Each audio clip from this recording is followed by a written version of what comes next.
साथियों ज़्यादातर बातें हो चुकी हैं। मैं चंद बातें कहूँगा।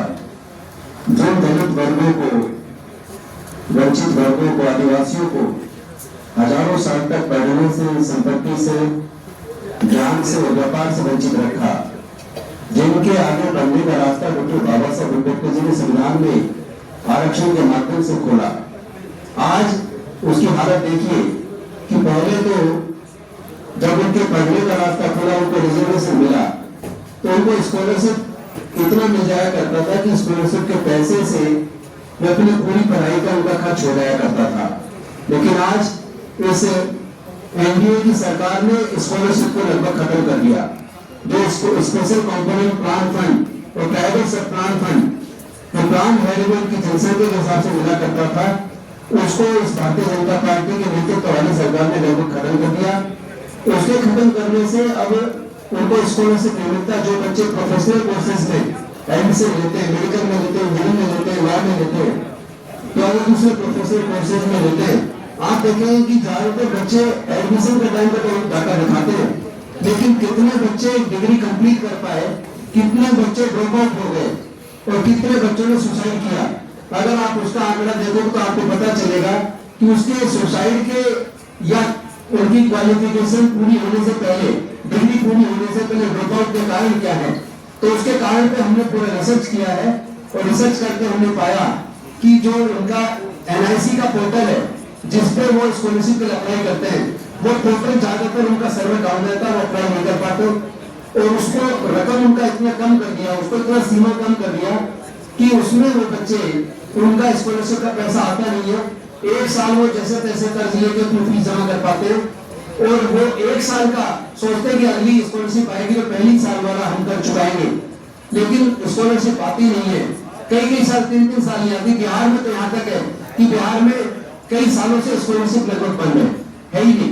तो ऐसे हालात में बच्चे दो स्थिति बनती है, या तो अपनी पढ़ाई बीच में छोड़ देते हैं, जो मेडिकल के छात्र हैं, इंजीनियरिंग के छात्र हैं, लॉ के छात्र हैं, तो आप देखेंगे वो बच्चे यहाँ पर पढ़ाई छोड़ रहे हैं या वो सुसाइड करते हैं।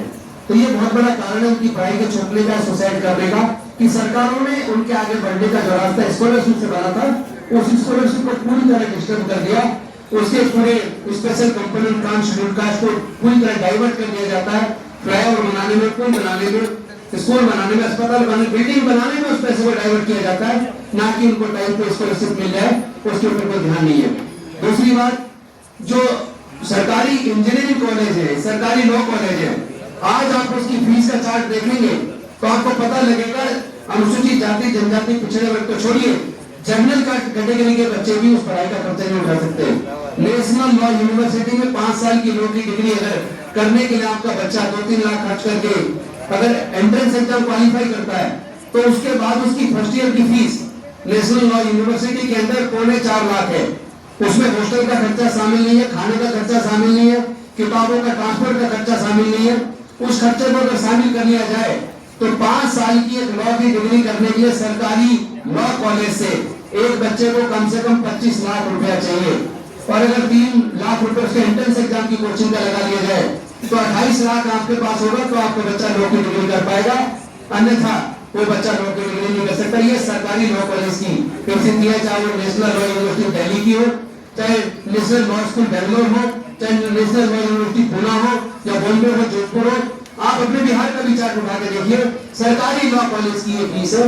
उसी प्रकार सरकारी जो इंजीनियरिंग कॉलेज है उसमें भी 4 साल की डिग्री है, एंट्रेंस एग्जाम पे 2-3 लाख खर्च होता है, एडमिशन के बाद फर्स्ट ईयर की फीस आप कहीं 1.5 लाख है, कहीं 2 लाख है, कहीं 2.5 लाख है, वो 3 लाख तक सरकारी इंजीनियरिंग कॉलेज की फीस है। उसमें हॉस्टल का खर्चा अलग है। सारे खर्चे जोड़ लिए जाए तो 4 साल की एक इंजीनियरिंग की डिग्री करने के लिए कम से कम 15 लाख रुपया चाहिए। हमने इसके ऊपर सर्वे किया कि जो SC/ST के जो परिवार हैं उनकी सालाना, उनकी महीने की इनकम कितनी है, तो उनके पूरे परिवार की महीने की इनकम 5,000 रुपया महीने से लेकर 20,000 रुपए महीने के बीच है। अब आप जरा सोचिए, जिसके पूरे परिवार की इनकम 5,000 रुपया महीना से 20,000 रुपए महीना के बीच हो, उनके बच्चे सरकारी इंजीनियरिंग कॉलेज से, सरकारी लॉ कॉलेज से, सरकारी मेडिकल कॉलेज से कैसे अपनी प्रोफेशनल डिग्री कर सकते हैं। इस हालात में वो बच्चे पैसे के अभाव में पढ़ाई छोड़ने को मजबूर है, स्कॉलरशिप उनकी आती नहीं है। और प्राइवेट जो प्रीमियर इंस्टीट्यूशन है उसका डाटा आपने देखा होगा, अभी राज्यसभा की एक राज्यसभा और लोकसभा की कमेटी है जो हायर एजुकेशन के ऊपर, विमेन एंड यूथ के ऊपर कमेटी है, जिसके चेयरमैन आदरणीय दिग्विजय सिंह जी है। उसने एक सर्वे किया कि जो प्राइवेट प्रीमियर एजुकेशन इंस्टीट्यूशन है, जिसमें सिर्फ नाडा यूनिवर्सिटी, अशोका यूनिवर्सिटी